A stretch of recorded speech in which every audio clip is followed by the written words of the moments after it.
Today I'm going to talk about freedom of the will as according to Immanuel Kant. Freedom of the will is like very pivotal for Kant's moral theory, and it's kind of sticks its fingers throughout Kantian philosophy. And I'd like to start with actually a kind of preliminary figure for Kant, Machiavelli. He came with this in this early kind of modern conception of freedom. Machiavelli combines these two senses of like freedom or autonomy.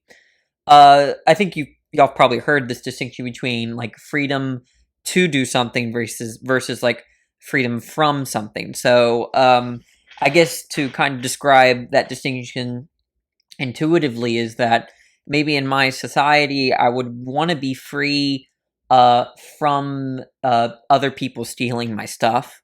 Um, while other people might focus on certain freedoms like freedom to go to school. And so there's this kind of synthesis in Machiavelli where what freedom is sort of like freedom from kind of dependence and this kind of power to like self-legislate. Like the idea is that when you decide to go to school, you set a rule for yourself, you set standards for yourself, and being in accord with that, there's like a sense of freedom there, while also preserving the fact that like you don't want people like messing with your autonomy. So that's kind of a little preliminary stuff with respect to where Kant is coming from. It might help us understand Kant a little bit later. But to understand freedom of will, well, let's just start with will. I guess a way to characterize will is just in with regard to a specific type of causality, according to Kant. So broadly speaking, under Kant, there's two forms of causality. So there's the form of causality where, let's say, A causes B, and then there's a form of causality where A causes B, and there's some kind of further explanation where there's like a law of nature that kind of necessitates that causal connection.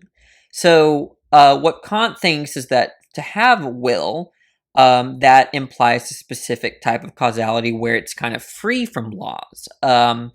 This kind of causality doesn't apply to things like rocks or even bacteria. Not all living things, according to Kant, would have this kind of will or causality. So like a rock, when a rock rolls down a hill, the idea is that it has no kind of choice in the matter, right? There are these like laws of nature that kind of govern its behavior. It doesn't really have this sense of causality or freedom because its causality is kind of outsourced to laws, right? There are things that are outside of it, so to speak, that kind of determine the causal connections and the behavior of the rock. Same with things like bacteria. So he thinks that will, or this kind of sense of causality where it's free from laws, only applies to agency, like human beings, right? That kind of thing. So things that operate on the basis of reasons, rational things, agents.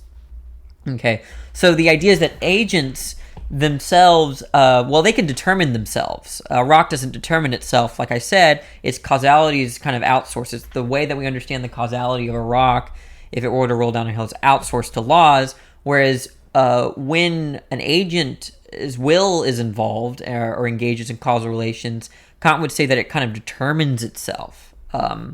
So I guess a way of thinking about it is maybe going back to Aristotle, this idea of a self-moved mover. Well, think of that except applied to all agents. Everything that has a will has this kind of like it can self-cause or determine itself. And there's a kind of, I think even Kant uses the word there's a bit of spontaneity, right? Almost, I wouldn't want to say arbitrariness, like he wouldn't want to say that your actions are just random, but there is a kind of spontaneity, and that there's no further explanation outside of what the agent themselves cause when they're performing a free action.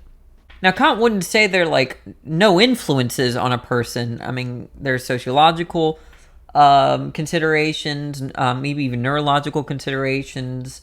I mean, obviously we're affected by experience, but I think Kant would say that we could like set aside those external causal factors or potential causal factors and kind of legislate our own, effect on the world. Now, while Kant would say that we're not determined by these external laws or external forces, there's still a sense of laws that do apply to agency, but they're not these like natural laws. After all, this notion of autonomy literally means to give oneself a law or to legislate a law to oneself. So if we go back to the political example, I think this is a really cool illustration that Kant gives.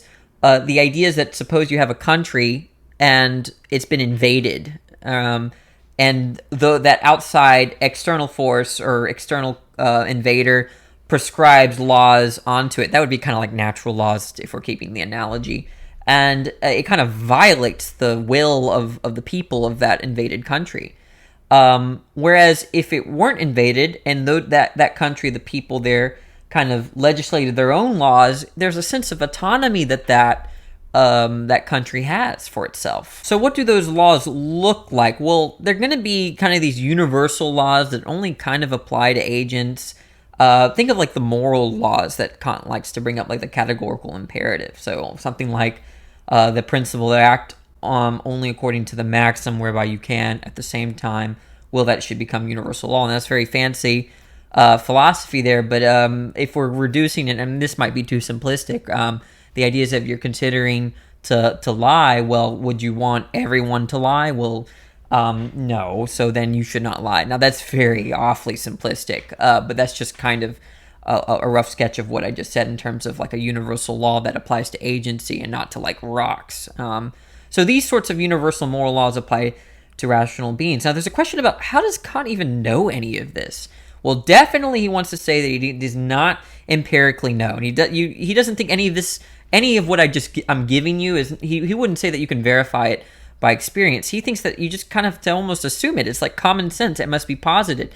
Now, it's not without complete reason. He thinks it's a precondition to be moral. Okay, so if you think about laws like rocks, right?